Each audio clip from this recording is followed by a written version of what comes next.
পিলখানাতে সেনাবাহিনী অফিসারদেরকে হত্যা করার মাধ্যমে আমাদের প্রতিরক্ষা ব্যবস্থার মেরুদণ্ড তারা ভেঙে দেওয়ার চেষ্টা করে।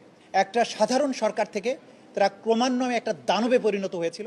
15 বছর ধরে এই সরকার ক্রমান্বয়ে যে দানবে পরিণত হয়েছিল, প্রথমে পিলখানা হত্যাকাণ্ডের মাধ্যমে আমাদের প্রতিরক্ষা ব্যবস্থার মেরুদণ্ডটাকে ভেঙে দেওয়া হয়। আমরা বলেছি যে সেনাবাহিনী যার সাথে একটা নাম সবসময় যুক্ত করা হয়, দেশপ্রেমিক সেনাবাহিনী। সেনাবাহিনীকে দেখলে বাংলাদেশের মানুষ, আপনারা জানেন যে রাস্তায় দেখলে মানুষ ফুল নিয়ে এগিয়ে যায়, স্লোগান দেয়, তাদেরকে জড়িয়ে ধরে। তার মানে সেনাবাহিনীর সাধারণভাবে সেনাবাহিনীর প্রতি বাংলাদেশের মানুষের যে আস্থা আছে যে তারা দেশকে রক্ষা করেন, সেই জায়গাটাকে ভেঙে দেওয়ার জন্য 2009 সালের 25শে ফেব্রুয়ারি 26শে ফেব্রুয়ারি পিলখানাতে সেনাবাহিনী অফিসারদেরকে হত্যা করার মাধ্যমে আমাদের প্রতিরক্ষা ব্যবস্থার মেরুদণ্ড তারা ভেঙে দেওয়ার চেষ্টা করে। পরবর্তীতে গুম খুনের কালচার চালু করে, পরবর্তীতে নির্বাচন ব্যবস্থাগুলো ধ্বংস করে দেয়, তত্ত্বাবধায়ক ব্যবস্থাগুলো বাতিল করে, দুর্নীতি সর্বগ্রাসী রূপ পায়। এইটার মাধ্যমে একটা সাধারণ সরকার থেকে তারা ক্রমান্বয়ে একটা দানবে পরিণত হয়েছিল। জনগণকে নির্যাতন করা, হত্যা করা, ভয়ের রাজত্ব কায়েম করা, এটা ছিল তাদের টার্গেট।